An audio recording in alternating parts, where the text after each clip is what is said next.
നമസ്കാരം. നമ്മുടെ ചെറുപ്പക്കാർക്ക് വേണ്ടി ഒരു പ്രത്യേക എപ്പിസോഡാണ് ഇന്നത്തെ സെയിൽ കമന്ററി.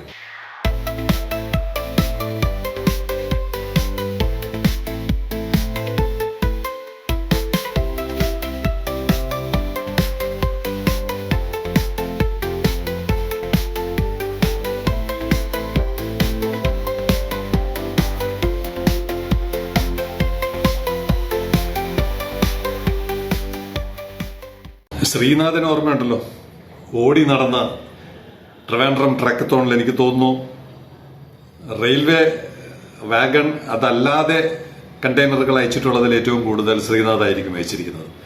മറ്റൊരു ട്രെയിൻ പാസ് ചെയ്യുമ്പോൾ നമുക്ക് ധാരാളം കിട്ടും. അതാണ് എനിക്ക് തോന്നുന്നു വിപിൻ കൂടുതൽ അയച്ചിരിക്കുന്നത്.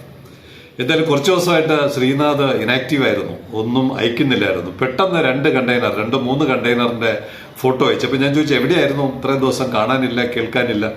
അപ്പോൾ അദ്ദേഹത്തിന് 2 വീലർ ഇല്ലായിരുന്നു, 2 വീലർ സർവീസിന് പോയി. അതുകൊണ്ട് ബസ്സിൽ യാത്ര എടുക്കാൻ പറ്റാതെ പോയി.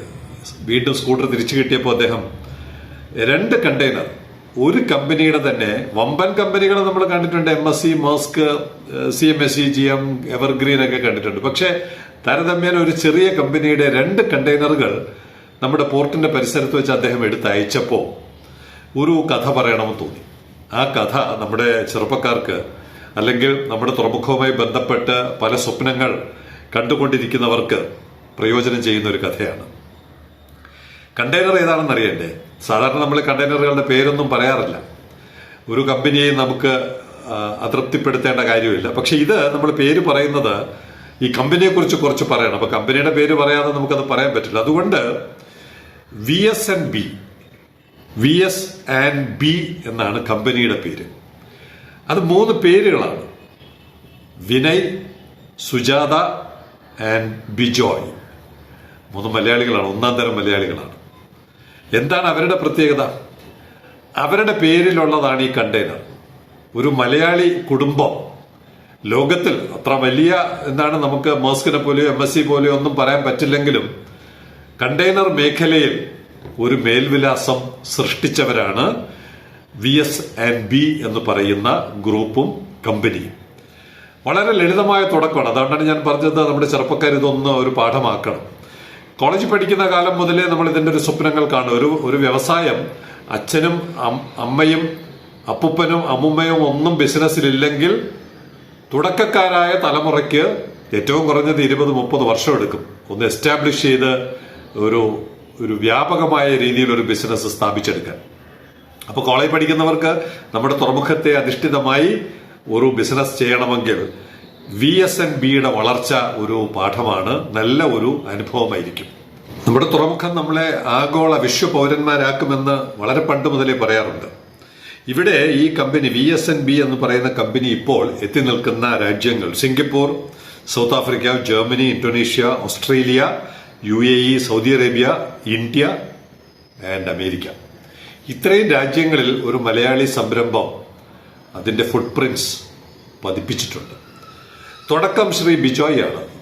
സാധാരണ ചെറുപ്പക്കാരെ പോലെ ആലുവ UC കോളേജിൽ നിന്ന് BCom കഴിഞ്ഞ് അദ്ദേഹം കർണാടകയിലെ ഒരു യൂണിവേഴ്സിറ്റി കിംസ് ധാർവാഡിൽ നിന്ന് MBA എടുക്കുന്നു. അദ്ദേഹത്തിന് കൽക്കട്ടയിൽ ഒരു ട്രെയിനി ആയിട്ട് ബാമർ ലോറി എന്ന് പറയുന്ന കണ്ടെയ്നർ നിർമ്മാണ കമ്പനി ഉണ്ടല്ലോ, ബാമർ ലോറി. ആദ്യം അത് സ്വകാര്യമായിരുന്നു, പിന്നെ അത് പൊതുമേഖലയിലെത്തി. അങ്ങനെ അവിടെ ട്രെയിനി ആയിട്ട് കിട്ടുന്നു. അങ്ങനെ ട്രെയിനി ആയിട്ട് കിട്ടിയ ആ പരിചയം, ആ അനുഭവം വെച്ചുകൊണ്ട് അന്ന് ഏകദേശം അദ്ദേഹം 7 വർഷത്തോളം അവിടെ കൽക്കട്ടയിലുണ്ടായിരുന്നു. അത് കഴിഞ്ഞ് അദ്ദേഹം കൊച്ചിയിലോട്ട് ട്രാൻസ്ഫർ മേടിച്ചു വരുന്നു. അപ്പൊ കൊച്ചിയിൽ എത്തുന്നതിനിടയ്ക്ക് ക്രോണോസ് കണ്ടെയ്നേഴ്സ് എന്ന് പറയുന്ന ഒരു അമേരിക്കൻ കമ്പനി, അതിലെ ഉദ്യോഗസ്ഥരുമായിട്ട് അദ്ദേഹത്തിന് പരിചയമാകുന്നു.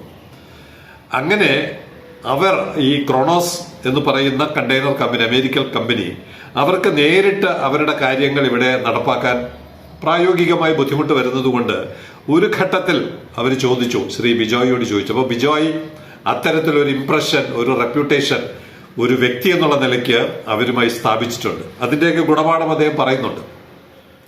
അങ്ങനെ ക്രോണോസ് അതിന്റെ ചുമതല ഇവിടെ ഏറ്റെടുക്കാമോ, അവരെ റെപ്രസെന്റ് ചെയ്ത് ഒരു കമ്പനി നടത്തിക്കാമോ എന്നുള്ളൊരു ചോദ്യം വന്നപ്പോൾ ആദ്യം അദ്ദേഹം വിസമ്മതിച്ചു.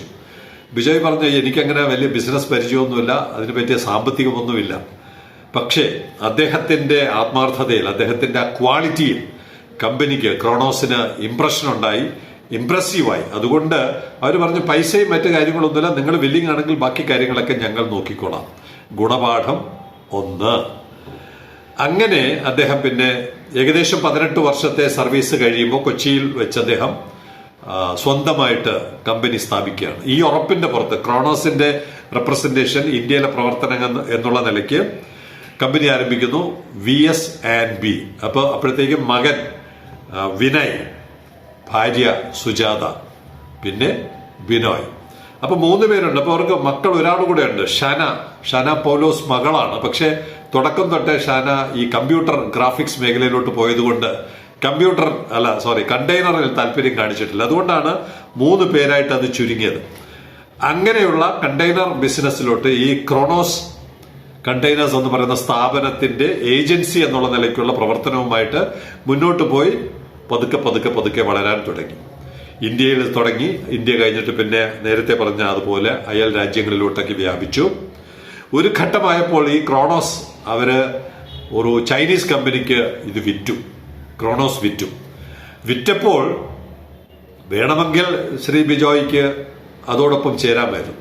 പക്ഷെ പകരം എന്താ സംഭവിച്ച, ക്രോണോസിൽ ഉണ്ടായിരുന്ന പല ജീവനക്കാരും VS&Bയിലോട്ട് തിരിച്ചു വരുന്ന തരത്തിൽ VS&B അവരുടെ മാർക്കറ്റിങ്ങും അവരുടെ വിപുലമായ ബന്ധങ്ങളും പ്രൊഫഷണലിസവും ഒക്കെ അതിനകം തെളിയിക്കപ്പെട്ടു. അങ്ങനെ ലോകത്തിന്റെ പല ഭാഗത്തുള്ള ആളുകൾ ചേർന്ന് VS&B, ക്രോണോസിലുള്ളവർ പോലും ഇങ്ങോട്ട് വന്ന് VS&B മുന്നോട്ട് കൊണ്ടുപോയി. ബിസിനസ് എന്ന് പറഞ്ഞാൽ എപ്പോഴും റോസാദളങ്ങൾ മാത്രമായിരിക്കില്ല, അതിന്റെ പിന്നിലുള്ള മുള്ളുകളും ഉണ്ടാകും. എന്തായാലും ഈ കഴിഞ്ഞ 30 വർഷത്തെ ബിജോയുടെ കുടുംബത്തിന്റെ പ്രവർത്തനത്തിനിടയിൽ ഒരു ഘട്ടത്തിൽ അവരുടെ ഒരു പാർട്ട്ണർ കമ്പനി, അവർ സപ്ലൈ ചെയ്തുകൊണ്ടിരുന്ന ഒരു കമ്പനി ബാങ്ക്രപ്റ്റായി. ഏകദേശം 4000 കണ്ടെയ്നർ അതോടൊപ്പം പോയി. അങ്ങനെയുള്ള തിരിച്ചടികളൊക്കെ ഉണ്ട്. കോവിഡ് സമയത്ത് രൂക്ഷമായ പ്രതിസന്ധിയായി. അപ്പോഴൊക്കെ എൻറ്റയർ ടീമിനെ സംരക്ഷിക്കുന്ന, അവരുടെ കോൺഫിഡൻസ് നഷ്ടപ്പെടാത്ത തരത്തിൽ ആ സ്ഥാപനത്തെ മുന്നോട്ട് കൊണ്ടുപോകാൻ, നയിക്കുവാൻ ശ്രീ ബിജോയ്ക്ക് കഴിഞ്ഞിട്ടുണ്ട്. അങ്ങനെയുള്ള ഒരു പ്രവർത്തനത്തിന്റെ ഫലമായി ഇപ്പോഴത്തെ ടേൺ ഓവർ ഏകദേശം $40 മില്യൺ ആണ്. $40 മില്യൺ ബിസിനസ് ഇപ്പോൾ നടത്തുന്നുണ്ട്. നമ്മുടെ കൺവേർഷൻ വരുമ്പോൾ ഏകദേശം ഒരു 350-360 കോടി രൂപ. ആലുവയിലെ ഒരു സാധാരണ BCom വിദ്യാർത്ഥി ആഗോളതലത്തിൽ ഇത്രയും ബ്രാഞ്ചുകൾ, പ്രവർത്തനങ്ങൾ ഒക്കെ നടത്തി ടേൺ ഓവർ ഈ ലെവലിൽ എത്തുന്ന ഒരു സാഹചര്യം അന്ന് നമ്മുടെ TRV ഇല്ലാത്ത സാഹചര്യത്തിൽ ഇത് സംഭവിച്ചെങ്കിൽ അതിനേക്കാൾ വലിയ സാധ്യതയിലോട്ടാണ് ഇനിയുള്ള കാലത്ത് നമ്മളെ ഓരോരുത്തരെയും നയിക്കേണ്ടത്. ഇപ്പോൾ ഏകദേശം 42 ജീവനക്കാരുണ്ട്. ജീവനക്കാരല്ല, അവരെല്ലാം കൃത്യം മാനേജ്മെന്റ് തീരുമാനങ്ങൾ എടുക്കാൻ അവരെയൊക്കെ പ്രാപ്തരാക്കിയിട്ടുണ്ട്. ഡെയിലി രാവിലെ എല്ലാത്തിനും ബിജോയോ അല്ലെങ്കിൽ വിനയോ വിളിക്കേണ്ട കാര്യമില്ല. ഇൻഡിപെൻഡന്റ് ആയിട്ട് ഓരോ രാജ്യത്തിന്റെയും സാഹചര്യം അനുസരിച്ച്, അവിടുത്തെ ബിസിനസ് സാഹചര്യം അനുസരിച്ച് തീരുമാനങ്ങൾ എടുത്ത് മുന്നോട്ട് പോകാൻ അവർക്കുള്ള സ്വാതന്ത്ര്യം നൽകിയിട്ടുണ്ട്. അങ്ങനെയുള്ള ഒരു സ്ഥാപനം പടുത്തുയർത്തുവാൻ മദർ പോർട്ട് ഇല്ലാത്ത കാലത്ത് ശ്രീ ബിജോയ്ക്ക് കഴിഞ്ഞിട്ടുണ്ടെങ്കിൽ ഇനിയുള്ള കാലത്ത് നമുക്ക് എത്രത്തോളം വളരാൻ സാധ്യതയുണ്ട്. ഒരിക്കലും ഒരു CV തയ്യാറാക്കി ഒരു ജോലിക്ക് വേണ്ടി കാത്തിരിക്കാതെ തുറമുഖം തരുന്ന സാഹചര്യങ്ങൾ മുഴുവൻ ഉപയോഗപ്പെടുത്താൻ നമ്മുടെ ചെറുപ്പക്കാർ തയ്യാറാവണം. ഇവിടെ കുടുംബമാണ്. ബിജോയ് ഇപ്പോൾ ഏകദേശം ഒരു റിട്ടയർമെന്റ് ലെവലിലോട്ട് നിൽക്കുകയാണ്. പൂർണ്ണ ചുമതല മകൻ വിനയ് ആണ് നോക്കുന്നത്. അദ്ദേഹത്തിന്റെ ഭാര്യയുണ്ട്. ഇതിന്റെ മുഴുവൻ അക്കൗണ്ട്സ്, അതിന്റെ കാര്യങ്ങൾ മുഴുവൻ നിയന്ത്രിക്കുന്നത് ഭാര്യ സുജാതയാണ്. ഒരു കുടുംബമാണ് ഈ 42 പേരോളം അടങ്ങുന്ന Singapore, south Africa, Germany, Indonesia, Australia, UAE, Saudi Arabia, India, US തുടങ്ങിയ ഇനി ആ നെറ്റ്വർക്ക് വളരും. അത്തരത്തിൽ വിപുലമായ ഒരു മൾട്ടിനാഷണൽ കമ്പനി എന്ന് പറയാം. ആലുവയിൽ എന്ന് പറയാൻ പറ്റില്ല, കേരളത്തിൽ പിറവിയെടുത്ത അദ്ദേഹം പ്രത്യേകം പറയുന്നുണ്ട്. അദ്ദേഹത്തിന്റെ ഒരു അനുഭവം പറയുന്നത്, കേരളത്തിന് പുറത്തു പോയതുകൊണ്ടാണ് ഇങ്ങനെ ഒരു സംരംഭകത്വ മനസ്സ്, ഓൺട്രപ്രണോറിയൽ സ്കിൽ ഡെവലപ്പ് ചെയ്യാൻ അദ്ദേഹത്തിന് കഴിഞ്ഞത് എന്ന് അടിവരയിട്ട് അദ്ദേഹം പറയുന്നുണ്ട്.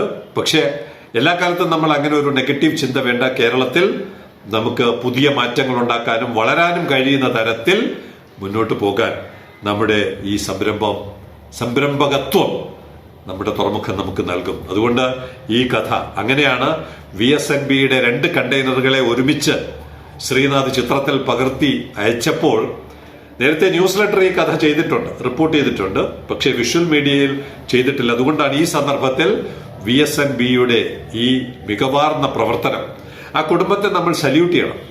കാരണം അവർക്കും വേണമെങ്കിൽ ഒരു സ്വസ്ഥമായ ഒരു ജോലി എന്നുള്ള നിലയ്ക്ക് ഒതുങ്ങിക്കൂടാമായിരുന്നു. ഇന്നവർ 42 കുടുംബങ്ങൾക്ക് തുണയാകുന്നു. 350-400 കോടിയോളം രൂപയുടെ വ്യാപാരം നടത്തുന്നു. നമുക്ക് ഈ കഥ പറഞ്ഞ് നമ്മുടെ ചെറുപ്പക്കാരെ പ്രചോദിപ്പിക്കുവാൻ ഒരു അവസരം നൽകുന്നു എന്നുള്ളത് കൊണ്ട് തന്നെ നമ്മൾ പ്രത്യേകം VSNBയെ കൃതജ്ഞതയോടെ അനുസ്മരിക്കേണ്ടതാണ്.